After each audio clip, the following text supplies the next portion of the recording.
Hello बच्चों, mole concept की इस लेक्चर सीरीज में आपका स्वागत है।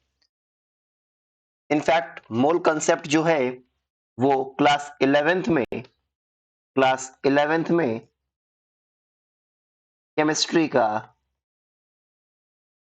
फर्स्ट चैप्टर है।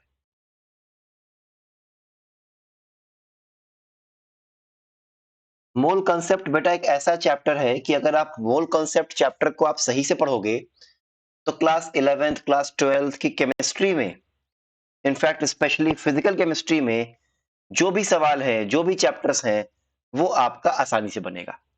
अगर हमारा मोल कॉन्सेप्ट चैप्टर क्लियर नहीं है तो क्लास 11th की केमिस्ट्री, क्लास 12th की केमिस्ट्री में बहुत दिक्कत आएगी। आसान चैप्टर है, इजी चैप्टर है, कंसेप्चुअल चैप्टर है, मैथमेटिकल चैप्टर है। इसको आप ध्यान से पढ़ना और जैसे जैसे मैं जो भी बातें आपको बताऊं उन थॉट प्रोसेस को आप दिमाग में बैठाने की कोशिश करना। ठीक है, चलिए आइए श्री राम जी का नाम लेके इस चैप्टर का श्री गणेश करते हैं, शुभारंभ करते हैं। मेक श्योर कि ये चैप्टर आप बहुत ही ईमानदारी से आप पढ़ोगे। क्या मेरी बात समझ में आ रही है? क्योंकि अगर हमने मोल कॉन्सेप्ट सही से नहीं पढ़ा तो आगे हमें बहुत दिक्कत होगी। और मैं ये बात हर हर बार मैं बोलता हूं आपसे। इनफैक्ट जब हम लोग रेगुलर क्लास लेते हैं हम लोग बोलते हैं बच्चों से कि बेटा पहला चैप्टर है, ढंग से पढ़ लो। लेकिन बच्चे इस चैप्टर को मजाक में लेते हैं, फिर वो आगे झेलते हैं। इसलिए मैं आपसे रिक्वेस्ट करूंगा कि इस चैप्टर को आप मन से पढ़ना। तो आइए शुरू करते हैं मोल कॉन्सेप्ट। तो मोल कॉन्सेप्ट चैप्टर शुरू करने के लिए पहले हमें कुछ बेसिक टर्म्स को समझना पड़ेगा। सबसे पहला टर्म जो आएगा वो है एटॉमिक मास। देखो बेटा, अगर मैं एटॉमिक मास की बात करूं तो टर्म से ही क्लियर है। एटॉमिक मास, एटॉमिक मास मतलब क्या हुआ? Mass of an atom.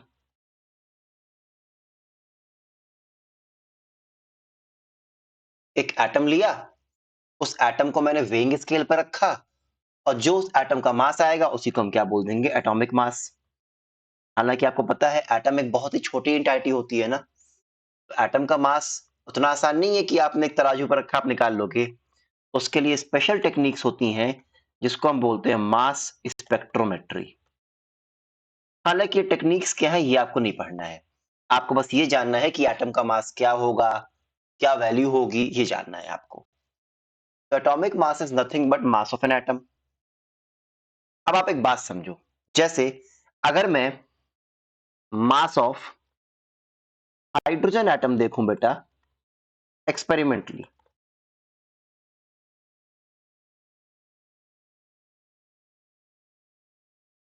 तो हाइड्रोजन एटम का मास कितना पाया गया एक्सपेरिमेंटली?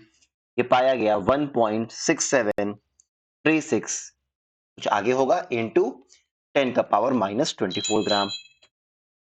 अब आप एक बात देखो बेटा, ये जो हाइड्रोजन के एटम का जो मास है, क्या ये बहुत ही छोटी वैल्यू है कि नहीं बताओ?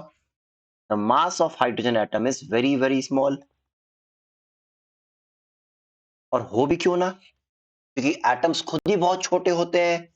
एटम्स जो होते हैं they are very tiny particles, naked eye से तो दिखते भी नहीं है। तो जो उनका मास है वो बहुत ही कम है कि नहीं बताओ? 1.6736, आगे भी कुछ होगा, 125 इंटू 10⁻⁻24 ग्राम। अच्छा, अब एक तो ये वैल्यू बहुत ही स्मॉल है, दूसरी बात ये जो वैल्यू है, क्या इसको याद करना उतना आसान होगा? बताओ, इसको याद करना, इस पे कैलकुलेशन करना। जैसे मान लो आपको दो हाइड्रोजन एटम के मास को मल्टीप्लाई करना है तो बहुत ही टफ हो जाएगा ना, लंबे कैलकुलेशंस होंगे। ठीक है, तो ये जो ग्राम में, अच्छा अगर इसको किलोग्राम में लिखूं तो क्या आ जाएगा? 1.6736 इंटू 10⁻⁻27 किलोग्राम। ठीक है, तो ये जो मास है एक तो ये बहुत ही कम है, दूसरी बात this value is very complicated and so the calculations are very tedious. Tedious मतलब कैलकुलेशन करने में बहुत थकान होगी। और आप खुद सोचो, सिर्फ हाइड्रोजन का एटम तो एग्जिस्ट करता नहीं है। Hydrogen, helium, neon, argon, sodium, potassium, lithium, calcium, magnesium, zinc, कई सारे एलिमेंट्स के एटम एग्जिस्ट करते हैं कि नहीं बताओ? तो अगर आपको हर एक एटम का मास, अगर इतनी कॉम्प्लेक्स वैल्यू अगर आपको याद करनी पड़ी, इतनी कॉम्प्लेक्स वैल्यू पे अगर आपको कैलकुलेशन करना पड़ा तो क्या होगी, दिक्कत होगी। क्या मेरी बात समझ में आ रही है, बताइए।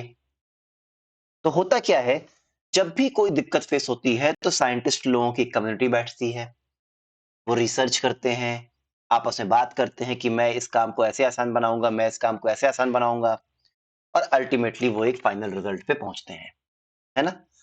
और केमिस्ट्री के फील्ड में जब भी कोई दिक्कत बैठती है तो आपको पता है कि गवर्निंग बॉडी है क्या, आईयूपीएसी, जिसको आप क्या बोलते हो, international union of pure and applied chemistry. यहां दिक्कत क्या हुई कि ग्राम या किलोग्राम में एटम का मास नापना बहुत ही डिफिकल्ट है। The values are very very small, the values are very very complicated. मैं लिखता हूं क्या, measuring the atomic mass in gram या kilogram is not a proper way. या फिर आप और क्या बोल सकते हो कि ग्राम या kilogram is not a suitable unit to measure the atomic mass। क्या मेरी बात समझ में आ रही है आपको ये। तो अगर ग्राम या किलोग्राम एटॉमिक मास नापने की अगर सुटेबल यूनिट नहीं है तो साइंटिस्ट लोगों की कम्युनिटी बैठी, उन्होंने एक नए यूनिट की आविष्कार किया और इस यूनिट को क्या बोला गया, एटॉमिक मास यूनिट। क्या बोला गया, एटॉमिक मास यूनिट, जिसको हम एब्रिविएट कर सकते हैं एएमयू से, या फिर हम इसको क्या बोलते हैं, यूनिफाइड मास, जिसको हम लिखते हैं यू से। अब ये एटॉमिक मास यूनिट या यूनिफाइड मास क्या है, ये समझो। तो मतलब हमें ग्राम या किलोग्राम को हमको हटाना है, क्योंकि ग्राम या किलोग्राम से एटॉमिक मास नापना थोड़ा डिफिकल्ट है, बहुत ही कॉम्प्लेक्स वैल्यू आ रही है ना। तो साइंटिस्ट लोगों की कम्युनिटी बैठी, उन्होंने कुछ काम किया, वो काम आपको नहीं पढ़ना है, आपको सिर्फ उनके रिजल्ट पढ़ने हैं। एक नई यूनिट आई क्या, एएमयू या यू। अब ये एएमयू या यू किस बला का नाम है, आइए समझते हैं। अब होता क्या है basically, one AMU, one AMU basically क्या होता है, it is 1/12 of mass of one C12 atom. It is 1/12 of mass of one C12 atom. Carbon का C12 एटम लो, C12 एटम मतलब कार्बन का वो आइसोटोप जिसका मास नंबर कितना हो, 12, मतलब उसमें 6 प्रोटॉन हो और 6 न्यूट्रॉन। तो कार्बन का वो आइसोटोप जिसमें 6 प्रोटॉन और 6 न्यूट्रॉन है, उसके मास को आप 12 से डिवाइड करो, आई एम सॉरी, 12 से डिवाइड करो, तब जो वैल्यू आएगी उसी को हम लोग क्या बोलेंगे, 1 AMU या 1 U। क्या मेरी बात समझ में आ रही है आपको, इसमें कोई दिक्कत तो नहीं है, बताइए। श्योर, आगे बढ़े।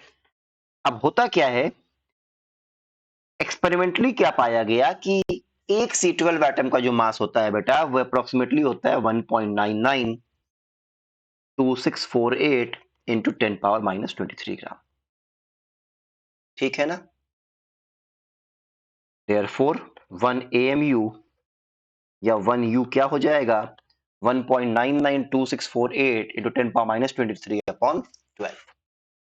और इसको सॉल्व करने पे हमें जो वैल्यू मिलती है वो अप्रोक्सीमेटली होती है 1.66056 इंटू 10⁻⁻24 ग्राम और 1.66 into 10⁻⁻27 kilogram. Very very important, learn it. 1 AMU या 1 U क्या होता है, 1.66 इंटू 10⁻⁻24 ग्राम या 1.66 इंटू 10⁻⁻27 किलोग्राम। अब आप देखो, तो एटॉमिक मास को मेजर करने के लिए ग्राम या किलोग्राम को हम रिप्लेस किससे करेंगे, यू से। किससे रिप्लेस करेंगे, यू से, यू या एएमयू से। अब देखा जाए यू या एएमयू से रिप्लेस करने पे हमको क्या फायदा मिलता है, जरा आप समझो। जैसे मान लो आपने क्या लिखा, आपने लिखा mass of one hydrogen atom, gram में कितना आया था अप्रोक्सीमेटली आया था वो याद करो 1.6736 into 10 power minus 24 ग्राम। अब इसको यू या एएमयू में कन्वर्ट करना है तो आप क्या लिखोगे? आप लिखोगे, हमने लिखा 1.66056 into 10 power minus 24 ग्राम बराबर 1 यू होता है कि नहीं? देयरफॉर 1 ग्राम में कितना यू हो जाएगा? यूनिटरी मेथड बोलो। अच्छा, एक बात ध्यान रखना बेटा, मोल concept is nothing but unitary method. अगर हमको सिंपल यूनिटरी मेथड आता है कि एक आदमी के 2 पैर तो 10 आदमी के 20 पैर, एक आदमी के 1 नाक तो 10 आदमी के 10 नाक, तो हम मोल कॉन्सेप्ट को कर ले जाएंगे। खैर, तो इतने ग्राम में 1 यू, तो 1 ग्राम में इतना यू, देयरफॉर इतने ग्राम में कितना यू होगा? या फिर आप ये मानो, मैं सपोज करो मैंने कहा x ग्राम में कितना यू होगा? x upon 1.66। 1.66056 को आप शॉर्ट में लिख दो 1.66 into 10 power minus 24 यू। अगर किसी एटम का वेट ग्राम में दिया है तो आप उसको एएमयू या यू में कन्वर्ट कर सकते हो कि नहीं? कैसे? 1.66 into 10 power minus 24 से डिवाइड करके। और अगर यही किलोग्राम में दिया हो तो क्या करना पड़ेगा? हाँ, 1.66 into 10 power minus 27 से डिवाइड करके। तो अभी आपको जो हाइड्रोजन एटम का जो मास आपको ग्राम में मिला था, यू में क्या हो जाएगा? 1.6736 into 10 power minus 24 upon 1.66 into 10 power minus 24। ये अप्रोक्सीमेटली 1.0078 AMU आता है, या फिर अप्रोक्सीमेटली 1 यू। तो आप देखो, हाइड्रोजन एटम का जो मास ग्राम में इतना कॉम्प्लेक्स आया था, वो यू में इतना बढ़िया वैल्यू मिल गई कि नहीं बताओ? इस वैल्यू को याद करना आसान है, इस वैल्यू को कैलकुलेशन करना आसान है, इस वैल्यू को दिमाग में रखना आसान है। तो जो भी हमारे एटम्स के एटॉमिक मास ग्राम या किलोग्राम में थे, हम उसको क्या करेंगे बेटा? यू या एएमयू में कन्वर्ट करेंगे। जो भी एटम्स के मास ग्राम या किलोग्राम में थे, हम उनको क्या करेंगे? यू या एएमयू में कन्वर्ट करेंगे। क्या मेरी बात समझ में आ रही है आपको? इसमें तो कोई दिक्कत नहीं है। इनफैक्ट आप एक बात जान जाओ कि जो भी आप एटम का मास निकालते हो यू या एएमयू में, उनको हम बोलते हैं रिलेटिव एटॉमिक मास। क्या बोलते हैं बेटा? Relative atomic mass. और जो आप वेट लिखते हो ग्राम या किलोग्राम में, उसको हम बोलते हैं एब्सोल्यूट एटॉमिक मास। बहुत ही इंटरेस्टिंग चैप्टर है बेटा, मेरे साथ बने रहना। जो काम दिया जाए करना उसको, तभी ये चैप्टर समझ में आएगा, धीरे धीरे समझ में आएगा। आसान चैप्टर है, इजी चैप्टर है, हो जाता है। तो आपको अभी ये समझ में आ गया कि एक एएमयू में कितना ग्राम होता है या एक एएमयू में कितना किलोग्राम होता है। इसमें कोई दिक्कत तो नहीं है? बताओ, क्या मेरी बात समझ में आ रही है? बताइए। अच्छा, तो अब मैं एक काम करता हूं आप लोगों के लिए। मैं यहां एलिमेंट्स लिखता हूं in the order of their atomic number, और यहां मैं उनका क्या लिखता हूं? Relative atomic mass. ठीक है ना? और ये वैल्यूज आपको याद करनी चाहिए। हाइड्रोजन का 1। These are the approximate values, याद रखना। जो आपका एटॉमिक मास आ रहा है 1, ये अप्रोक्सीमेट था ना। हीलियम का ऑलमोस्ट 4। ये सब किस में आ रहा है? यू में आ रहा है।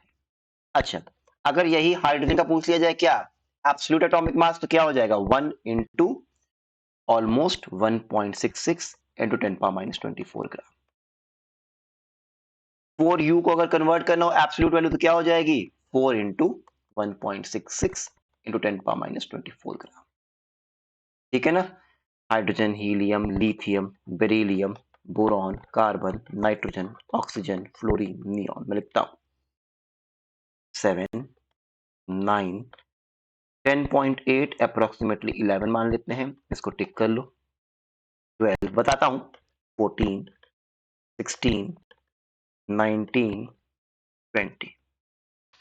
ठीक है ना? उसके आगे sodium, magnesium, aluminium, silicon, phosphorus, sulphur, fluorine, argon, sodium 23U, magnesium 24U, aluminium 27U। Questions करोगे याद होता जाएगा। क्लोरीन टिक कर लो 35.5U। क्यों इतना आया बताऊंगा अभी। 40U। Potassium 39U। Calcium 40U। तो ये 20 एटॉमिक नंबर तक के मैंने क्या लिख दिए, रिलेटिव एटॉमिक मास यू में। ग्राम या किलोग्राम में कन्वर्ट कर लोगे ना बेटा, कोई दिक्कत वाली बात नहीं है। अच्छा, कुछ कुछ एटॉमिक मास में आपके लिए और लिख देता हूं, जैसे जो कि अक्सर ही काम आता है। Silver 108U, bromine 80U, iodine 127U, और भी जैसे क्या बताऊं आप लोगों को, copper almost 63.5U, iron 56U। तो ये कुछ और भी एलिमेंट्स हैं जिनका एटॉमिक मास आपको काम आएगा। बट हाँ, ये सारे एटॉमिक मास अभी आप दिमाग में रखो। क्या ये बात समझ में आ रही है? इसमें कोई दिक्कत तो नहीं है, बताओ। श्योर? ठीक है, चलो। तो पिछली चीजें आप फिर से देखो, मैंने जो बताया आपको अभी तक। मैंने क्या बताया कि एक एटम का मास, आइए रिवाइज कर लेते हैं कि एक एटम के मास को हम क्या बोलते हैं, एटॉमिक मास। एटॉमिक मास अगर मैं निकालूं एब्सोल्यूट वैल्यू, तो पर एटम का मास बहुत ही कम आएगा। वैल्यू बहुत कॉम्प्लिकेटेड है, कॉम्प्लेक्स है, कैलकुलेशन क्या होगा, बहुत डिफिकल्ट होगा। तो साइंटिस्ट लोग, तो इसका मतलब ग्राम या किलोग्राम प्रॉपर यूनिट नहीं है एटॉमिक मास नापने के लिए। तो क्या हुआ, तो साइंटिस्ट लोगों की एक टीम बनी, उन्होंने एटॉमिक मास नापने के लिए एक नया यूनिट निकाला जिसको हमने क्या बोला, एएमयू या यू। और ये जो 1 एएमयू या 1 यू होता है, ये बेसिकली क्या होता है, 1/12 of mass of 1C12 atom. और इसकी वैल्यू कितनी आती है, इसकी वैल्यू आई एम सॉरी, इसकी वैल्यू आती है 1.66 इंटू 10⁻24 ग्राम या 10⁻27 किलोग्राम। ठीक है ना। और फिर मैंने क्या किया आप लोगों के लिए, जो एटम्स हैं, कॉमनली यूज्ड एटम्स जो हैं, उनके मैंने रिलेटिव एटॉमिक मास आपके लिए मेंशन कर दिए। इसमें कोई दिक्कत तो नहीं है, बहुत ही आराम से पढ़ो, कोई जल्दबाजी नहीं है। क्लियर है? समझ में आ गया? ठीक है, चलिए। अगला चीज जो मैं बताऊंगा आपको, एक टर्म और आएगा बेटा, एवरेज एटॉमिक मास।